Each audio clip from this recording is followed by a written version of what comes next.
Dragi moji kreativci, lijepi pozdrav. Danas se nalazim u malo drugačijem ambijentu, naime nalazim se u restoranu Biraum u Beču. Povod ovoj našoj današnjoj skitnji su zapravo jabuke, odnosno kolači od jabuka. Kako Amerikanci na današnji dan, 13. svibnja, slave svoj nacionalni praznik Apple Pie Day, mi smo zapravo bili motivirani pa smo odlučili vratiti lopticu i napraviti i naš Apple Pie Day, odnosno dan Wiener Apfelstrudel. Tim povodom danas smo došli u Biraum jer upravo ovdje smo naišli na jednog zagrebačkog kuhara koji će nam pomoći otkriti kako se ova planetarno poznata slastica i radi. Pa krenimo u našu avanturu.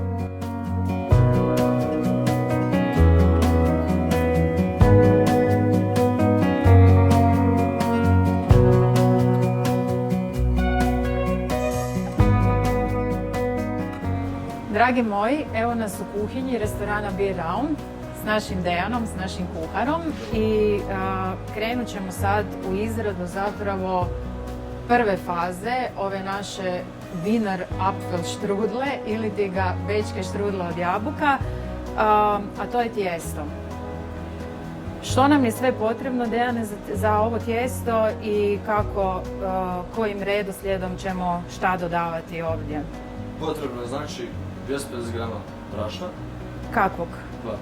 Glatko brašno.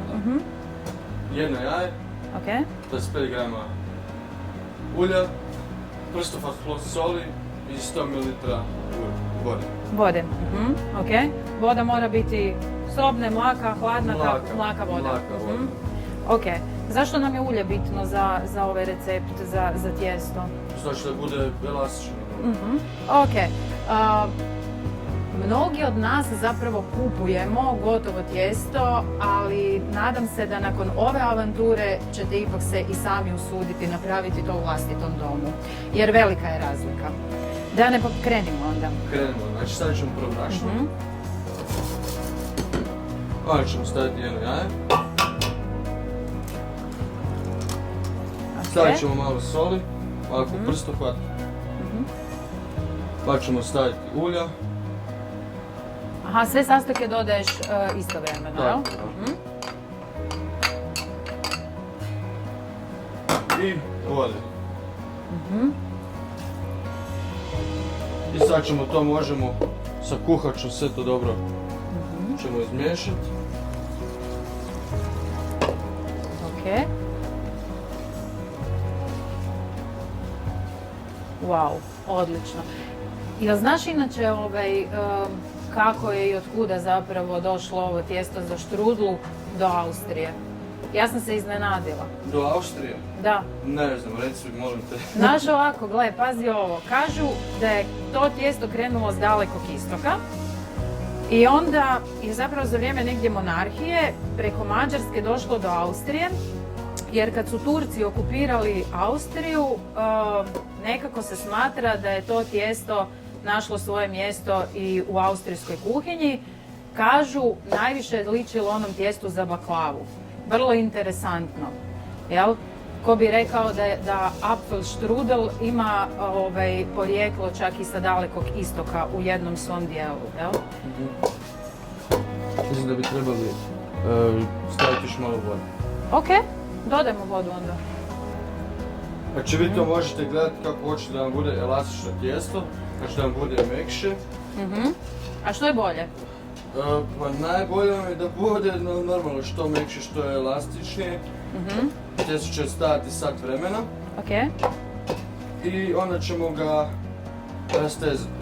Kako znamo kad je to tijesto zapravo spremno da ga stavimo odležati? Jer ono mora stajati, jel? Jedno sat vremena. Kako znamo? Koja je to struktura, koji je to zapravo Pa vidjet ćete sami po rukama. Znači na početku isto sa tijesto dok ja sada miješam tijesto, odmah ću vidjeti da li još trebam ja možda brašna ili nešto, ali po recepturi kako sam rekao, znači 200 ml vode i brašna, znači napisat ćemo točnu recepturu koja ide i sve. Naravno, stavit ćemo je poslije tako da naši gledatelji to mogu pratiti, da si mogu zapisati to. Pa na kraju krajeva da se i uz video mogu podsjetiti cijelog procesa kako to izgleda. Wow. Koliko dobijemo zapravo štruca, štrudle od ovog tijesta? Od ovog tijesta jedno. Aha, znači ako imamo veće društvo onda možemo poduplati cijeli... Poduplati normalno. Super, Normalno. super. Odlično.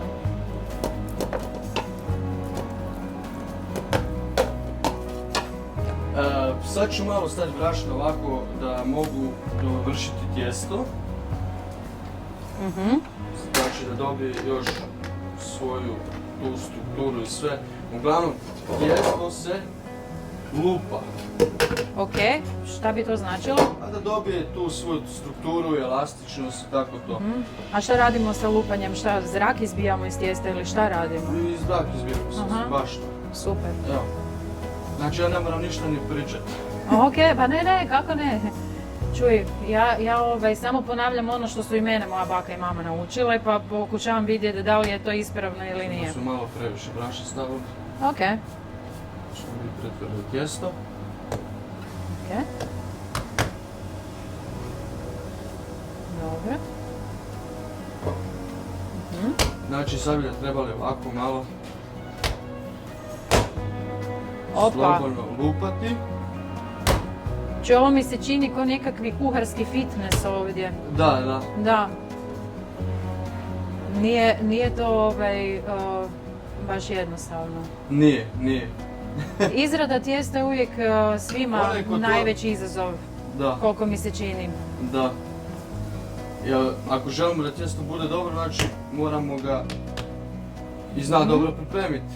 I tehniku ima, svako tijesto ima, znači zahtjeva svoju tehniku. Dobro, ovo je klasično vučeno tijesto, ali tako? Da. Da li one zahtijevaju još neku pripremu, čisto da kažemo našim gledateljima o čemu se tu radi? Meni su rekli to trebate mazati s nekom vodom, uljem, da to tijesto postane mekše. Tako. Jel? Tako. Znači sad ćemo ga staviti u jednu posudu, da možemo, gdje je bilo ulje. A pa da, može i najbolje, da nam se ne osuši, jel? Tako, da. Ok. Gdje je bilo ulje, tako ćemo ga staviti. Sad ćemo staviti malo ulje gore. Ok. Koliko otprilike? Otprilike ovako da pokrije cijelo tijesto. I dobro ga ovako namazati. Da se to pokrije sve. I stavljamo tijesto da se odmara, jel? Tako, odmara se sat vremena. Na sobnoj temperaturi. Na sobnoj, to je jako važno, da. I pokrićemo ga folijom. U redu. Dok nam se tijesto odmara, mi ćemo onda krenuti polako u izradu naših jabuka kojima ćemo puniti zapravo ovu štrudlu. Super. A sada idemo u samu dušu Wiener Apfelstrudel. Dejane, gulimo jabuke, jel? Gulimo jabuke, 1, 2, 3, krenimo. Ok.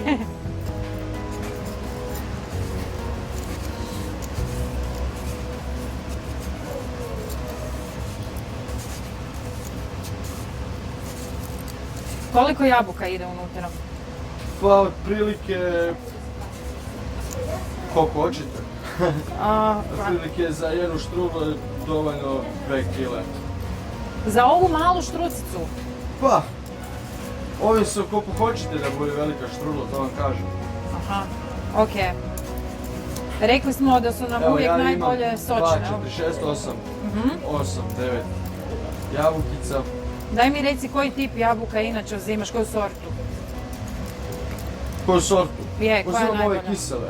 Ok. Kisele su najbolje. Ok. Jabuke možemo staviti ovdje u vodu. Tu ćemo nacijediti malo limuna. Ok. Da ne pocrne, jel? Ti ćeš ih poslije urediti onda? Da, ja ću ih poslije. Ok. Vezati što treba. Reci mi, jel se obavezno bečka štrudla servira sa šlagom ili? Da, sa šlagom. Sa šlagom. Cimet smo zaboravili. Glavni sastojak. Glavni sastojak. To je onaj sastojak zapravo zbog kojeg kada se stavi ta štrudla u pečnicu, sve miriši nekako na prošlost, na bakinu kuhinju, na toplinu doma, na sve one lijepe uspomene koje nas vežu za naše djetinjstvo. Kaže se da upravo taj cimet, kad ga stavimo štrudlu u pečnicu, da upravo taj cimet izaziva onaj bečki fler u našim kuhinjama. Dejane, koliko si putra rastopio? Odnosno maslaca, jel? 40 grama. 40 grama. 40 grama. Ok. On se ne smije pustiti da zakipi, jel? Ili kako? Imamo neko... Kad zakipi, na primjer, ako sad hoćemo pročišćeni maslac, dobro, to je nešto neke Ok, stvari, ok. pročišćeni maslac, inače se skida kad zakipi malo ovo bijelo gore, znači da ostane čisti maslac i onda dobijemo tako pročišćeni maslac, ali za klasično ovako... To ne ge. Molim? Ge maslac, onaj što u Ajurvedi koriste, pročišćen ili... Da, na primjer, bake su koriste normalni maslac, stope maslac, kaj, gumos, napravili štrudlu, to uopće nije bitno. Reci mi, ove jabuke se inače mogu istotirati na tom maslacu. Da, mogu Ok. se u tavici stotirati na A možemo maslacu. i direktno. Možemo i direktno, da. Super, Da. super. Sad ćemo mi imamo ovu spravicu, Ok. nećemo morati rezati sa nožem. Nećemo morati rezati sa nožem, nego ćemo jednostavno samo... Pa ti si sjajan kakve sve instrumente ovdje imaš. Samo ćemo jednostavno ovako, od cilja sredinu, stisnuti, Wow. to je to. Izvadili smo znači sjemenke, ovdje pritisnemo, stavimo jabukice, to je to. Ovo je genijalno. Ovo si moram nabaviti. Ja doma iskasapim i prste i jabuku i sve dok ovo sve napravim.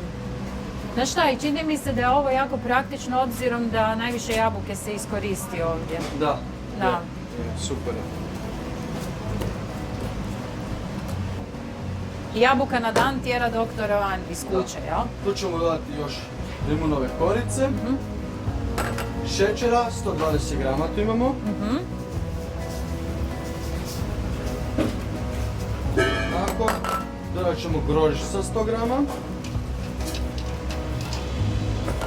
Prezle, 100 grama.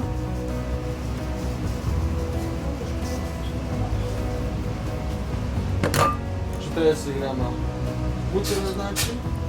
Znaš kaj nam fali? Bečki valcer u pozadini. Da. I stavit ćemo jednu žlicu cimeta.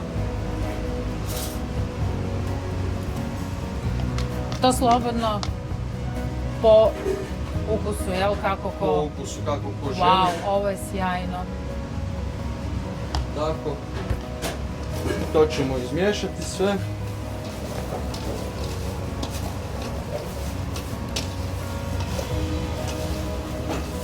Ja već sad osjećam onaj miris. Da. Da. I jedva čekam da bude gotovo. Na koliko stupnjeva pečemo štrudlu? Na 180. Koliko Ovisi. dugo otprilike? 30 minuta. 30-35 minuta. I dodat ćemo ruma. Ruma otprilike isto po volji koliko Po volji. želite. Da. Otprilike možemo ovako gledati po nekom čepu, možemo i 2 čepa, ako malo Da malo ne više napijemo ruma. ove naše jabuke. Da. Znači otprilike koliko hoćete ruma da vam miriši, koliko cimeta, isto ćemo to malo pomiješati. Zašto neki stavljaju vanili šećer isto unutra? Pa da miriši po vanili, Bolje, a? normalno. Dragi moji, ovaj miris mi je žao što vam ne mogu prenijeti sada. Ali vjerujem da kada ćete raditi sami kod kuće ovaj naš recept, da ćete se sjetiti šta sam vam rekla. Prekrasno, prekrasno.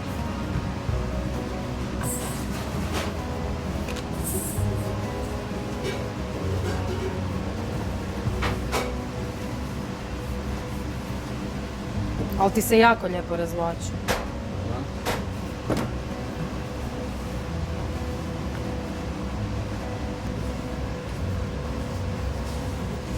Ako pukne ovako malo se pokrpa, nije nikakav problem, to se dešava. Pokrpete to svakako da vam jabuke ne cure van, jel tak? Da se ne bi izgorilo. wow, koji osjećaj kad ovako neko napravi stručno tijesto, pa možeš fino razvlačiti to. Sjajno ispalo, baš sjajno. Da ne kažete da i ja nisam radila ovdje. I sad ćemo malo namazati tijesto. A zašto to radiš? Pa da bude ukusnije. Da bude ukusnije. I da nam se lijepo to rasporedi, sve jabukice ćemo lijepo staviti.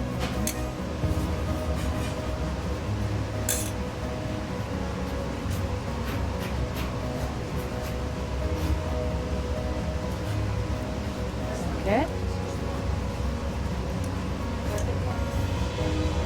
Ko je ove kislove silikonske izmislio, svaka mu čast. Ubijala sam se prije sa onim dlakavim čudima tamo i nalazila u štrudli dijelove ovih dlačica od kista, da.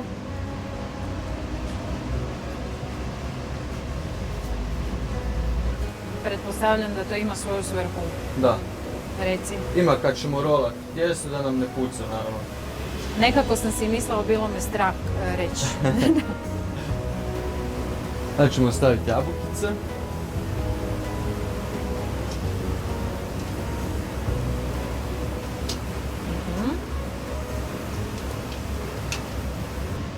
Da možete vjerovat da ovoliko jabuka na ovako tanko tijesto uspijeva, zaista, vidjet ćete sad. Šta sad radimo? Sad ju rolamo, jel? Sad ću je prvo malo ovako zatvoriti. Rubove. Dobro.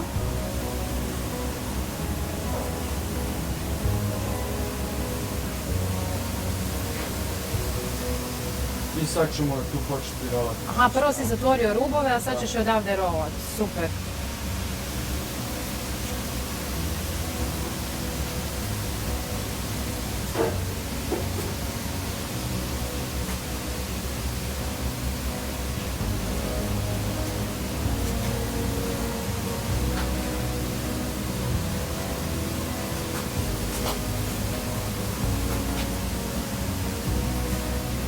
Ovako vam izgleda ova ljepotica koja će kasnije dobiti zlatno smeđu boju i bit će perfektno.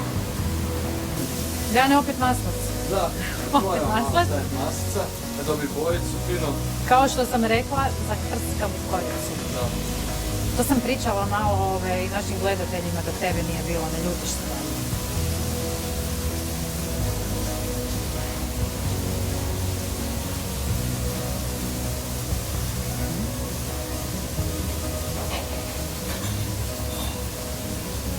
Da ju sada premazuješ za sunčanje. Da.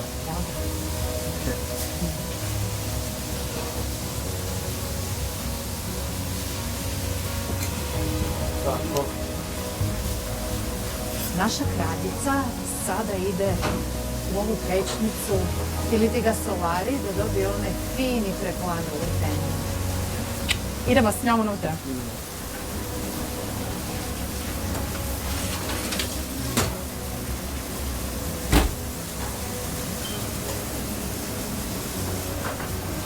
Ti i ja idemo sad na zasluženu kavu, dok nju pričekamo i onda ćemo je poslije probat, postaviti našim gledateljima malo vremena, nek si misle kako ovo izgleda. Kreativci, ljepotica je gotova i sad ćemo je izvaditi van, a onda će naš Dejan staviti na tanjur i aranžirati onako kako to ona i zasluži.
Kreativci, evo nas na kraju našeg današnjeg puta, Apfelstrudle, Wiener Apfelstrudle, od sastojaka pa do ovog stola. S nama je danas kuhao koh šef Bir Rauma, Dejan Miljuš. Hvala ti puno, Dejane. Ja ne mogu izdržati da ne probam ovo remek djelo koje smo mi napravili, zato vas, dragi moji kreativci, lijepo pozdravljam. Pratite nas i dalje, čitajte, pratite na društvenim mrežama, naravno šerajte, lajkajte jer i mi lajkamo vas. Ugodan vam ostatak dana i fešta od ove naše štrudle. Dejane, ja moram sad se baciti na posao. Slobodno. Lijepi pozdrav! Ćao.